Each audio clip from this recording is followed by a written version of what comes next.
जिंदाबाद बोलो जिंदाबाद। पाछळवाळा भाईओ भूख लागी छे के શું? થાકી ગયા કે શું? ઉલ ગુલાન ઉલ ગુલાન ઉલ ગુલાન। સૌપ્રથમ તો 150મી જનનાયક બિરસા મુંડાજીની જન્મ જયંતિમાં અહીં મંચસ્થ ઉપસ્થિત બધા જ લોકો બોલે એવા છે, પણ એ બધા જ આગેવાનોની હું ક્ષમા માંગુ છું કે સમયની મર્યાદામાં અને જે પ્રકારના કાર્યક્રમો છે એ પ્રકારના કાર્યક્રમોને ધ્યાને રાખીને તમને બોલવાની જે આયોજક મિત્રોએ તમારા વતી અમને સૂચવેલું છે તો બધાને વિનંતી કરું છું, બધા સહયોગ આપજો। સાથે સાથે મંચસ્થ તમામ આગેવાનો, મારા સાથી સિનિયર ધારાસભ્ય અને હર હંમેશ સંઘર્ષશીલ એવા આનંદભાઈ પટેલ સાહેબ માટે જોરદાર તાળીઓ પાડ લઈએ। એવા જ આ વિસ્તારના સાથી આગેવાન એવા શેરખાનભાઈ, ડોક્ટર દયારામભાઈ, દેવેન્દ્રભાઈ, હરિસિંહભાઈ વસાવા, સાથે નિરંજનભાઈ વસાવા, પિયુષભાઈ પટેલ, યુવરાજસિંહભાઈ જાડેજા, રજનીભાઈ વસાવા, વનરાજભાઈ વસાવા અને આ વિસ્તારના દરેક પદાધિકારીઓ, તાલુકા પંચાયતના, જિલ્લા પંચાયતના સભ્યશ્રીઓ, સરપંચશ્રીઓ, પૂર્વ સરપંચશ્રીઓ, મુખીઓ, પટેલો, સંતો, મહંતો, વડીલો, આગેવાનો, માતા બહેનો અને સૌને મારા ઉલગુલાન જિંદાબાદ। સાથીઓ, બિરસા મુંડાની વાત આગળના આપણા વક્તા આનંદભાઈએ કરી। એમનો જન્મ 1875માં ખોટી જિલ્લાના ઉલહત્તુ ગામમાં થયો। એક સામાન્ય પરિવારમાંથી એમણે તે વખતે જોયું કે અંગ્રેજો દ્વારા આપણા આદિવાસીઓની જળ, જંગલ, જમીન પર તરાપ મારવામાં આવે છે, આદિવાસીઓ પર કરવેરા નાખવામાં આવે છે અને 1899માં મુંડા વિદ્રોહ અંગ્રેજો સામે થયો। એની નેતાગીરી બિરસા મુંડાજીએ લીધી અને એમાં એમની ધરપકડ કરવામાં આવી। ઘમાસણ યુદ્ધો થયા, એક બાજુ તીરકમઠા ભાલા, એક બાજુ ગોળીબાર થયો અને એમને જેલમાં પૂરવામાં આવ્યા અને માત્ર 25 વર્ષની ઉંમરમાં જેલમાં એમનું મૃત્યુ થયું અને સેનામાંથી મૃત્યુ થયું છે એના આજ દિન સુધી કોઈ પુરાવા આપણને મળ્યા નથી।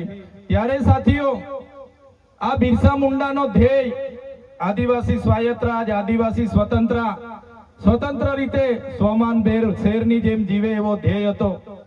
તમને ને અમને બધાને ઇતિહાસમાં ભણાવવામાં આવ્યો ઉત્ક્રાંતિવાદ, ચાર્લ્સ ડાર્વિનના ઉત્ક્રાંતિવાદના સિદ્ધાંતોમાં જણાવવામાં આવ્યું કે જ્યારે આ પૃથ્વી પર માનવી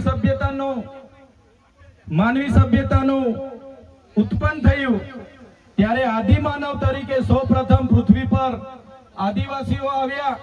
શરૂઆતમાં પેડાની શોધ થઈ, અગ્નિની શોધ થઈ, ધાન્યની શોધ થઈ, ખેતીની શોધ થઈ અને બધા ખેતીની શોધની સાથે સાથે પરિવારો સાથે રહેતા થયા।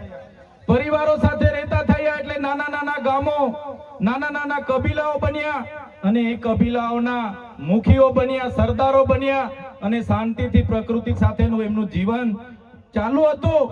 એ દરમિયાન આ દુનિયામાં સંપત્તિ માટે લડાઈ થઈ, સત્તા માટે લડાઈ થઈ, સ્ત્રીઓ માટે લડાઈઓ થઈ અને એમાં એ લોકોની જે સભ્ય સંસ્કૃતિ પોતાને માનનારા સમાજ દ્વારા આદિવાસી સમાજના એક કબીલા ઉપર આક્રમણો થયા। સામદામ દંડભેદ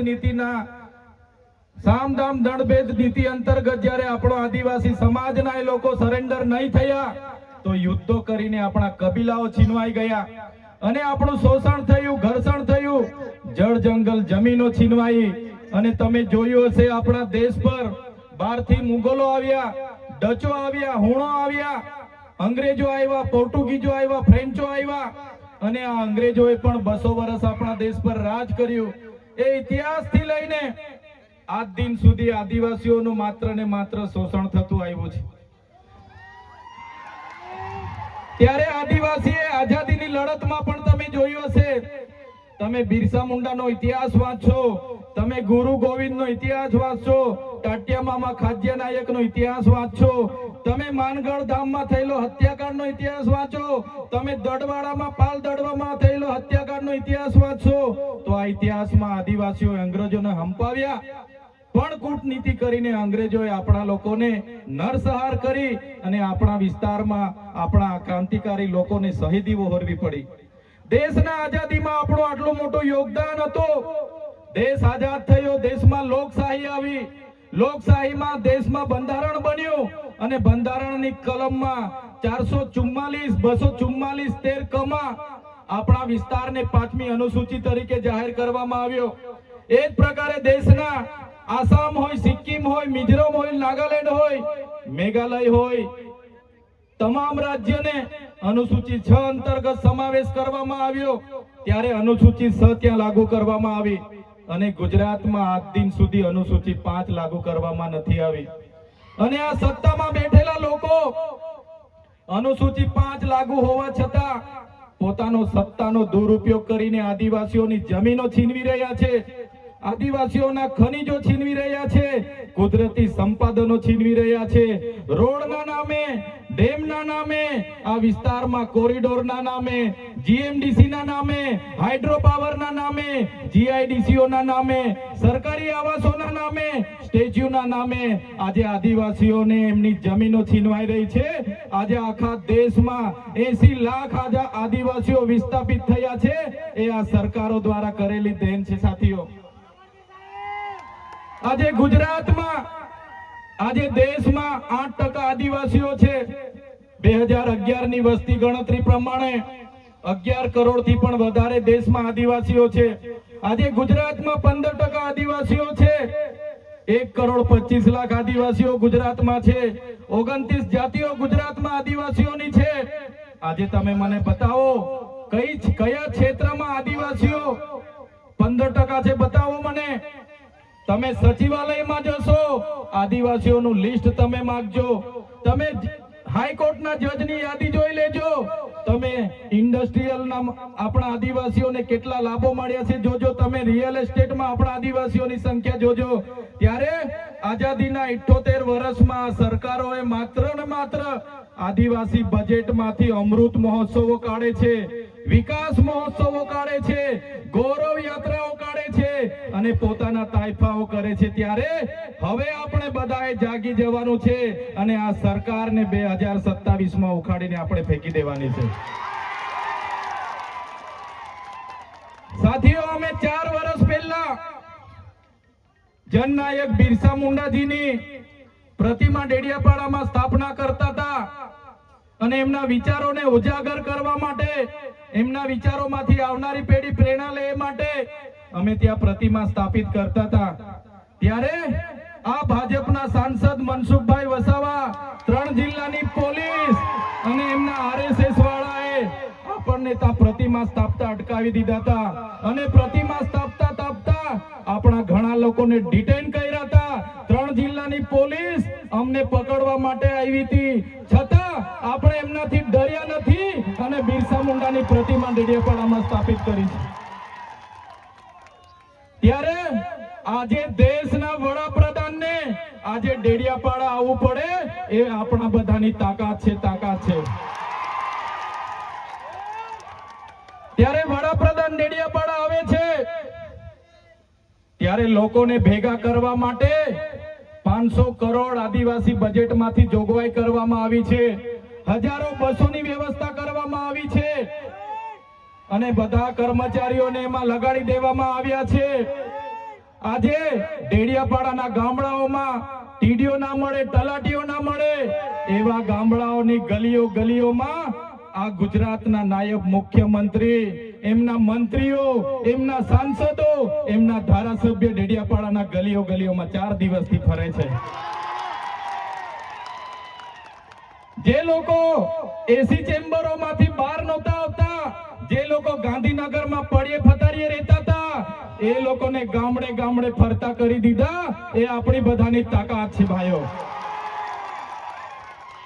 ત્યારે નરેન્દ્રભાઈ મોદી આપણા કુળદેવી માતાના દર્શને જવાના છે દેવમોગરા. દેવમોગરા એ મહારાષ્ટ્ર, મધ્યપ્રદેશ, ગુજરાત અને રાજસ્થાનના લાખો લોકોનું આસ્થાનું કેન્દ્ર છે અને દેવમોગરા જઈને રાજનીતિ જ્યારે કરવા માંગે છે ત્યારે નરેન્દ્રભાઈ મોદીને હું આ મંચ પરથી કહેવા માંગુ છું, તમને જો આદિવાસીઓ માટે હિત હોય તમે દે મોગરા જજો, તમે હિજારી લઈને આવજો, તમે મૌણાનો ચોખ્ખો દારૂ એક બોટલ લઈને આવજો, તમે એક મરઘો લઈને આવજો, એક બકરો લઈને આવજો, દર્શન કરીને એની પ્રસાદી કરીને તમે ત્યાં જ જમીને પછી જજો. ત્યારે અમે માનીશું કે તમે આદિવાસીઓના હિતેચ્છુ છો. તમે આદિવાસીઓ માટે આજ દિવસ સુધી તમે 24 વર્ષથી રાજનીતિમાં છો. આગળ મુખ્યમંત્રી હતા, હમણાં વડાપ્રધાન છો. આદિવાસીઓ આજે શિક્ષક માટે આંદોલન કરે છે, શાળા માટે આંદોલન કરે છે, નર્મદાના પાણી માટે આંદોલન કરે છે, પોતાની જમીનો બચાવવા આંદોલન કરે છે, જીએમડીસી હટાવવા આંદોલન કરે છે, જીઆઈડીસીઓમાં રોજગાર માટે આંદોલન કરે છે. ત્યારે નરેન્દ્રભાઈ મોદીજીને કહેવા માંગુ છું, હવે અમે લડેંગે, જીતેંગે, જિંદાબાદ, મુર્દાબાદ, આવેદન નિવેદન કરવા માંગતા નથી. હવે અમે લડવા માંગતા નથી. હવે ધરણા પ્રદર્શન બંધ, હવે આંદોલન બંધ.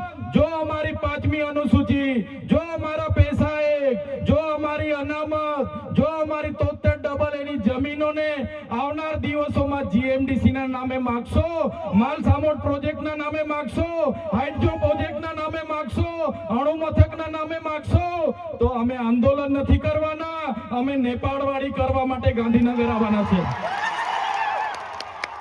અમે નેપાળવાડી કરવા માટે ગાંધીનગર આવીશું. તે દિવસે તમારો ને અમારો સામનો થશે. તે દિવસે ખબર પડશે ઓરિજિનલ આદિવાસીઓ કોણ છે તે.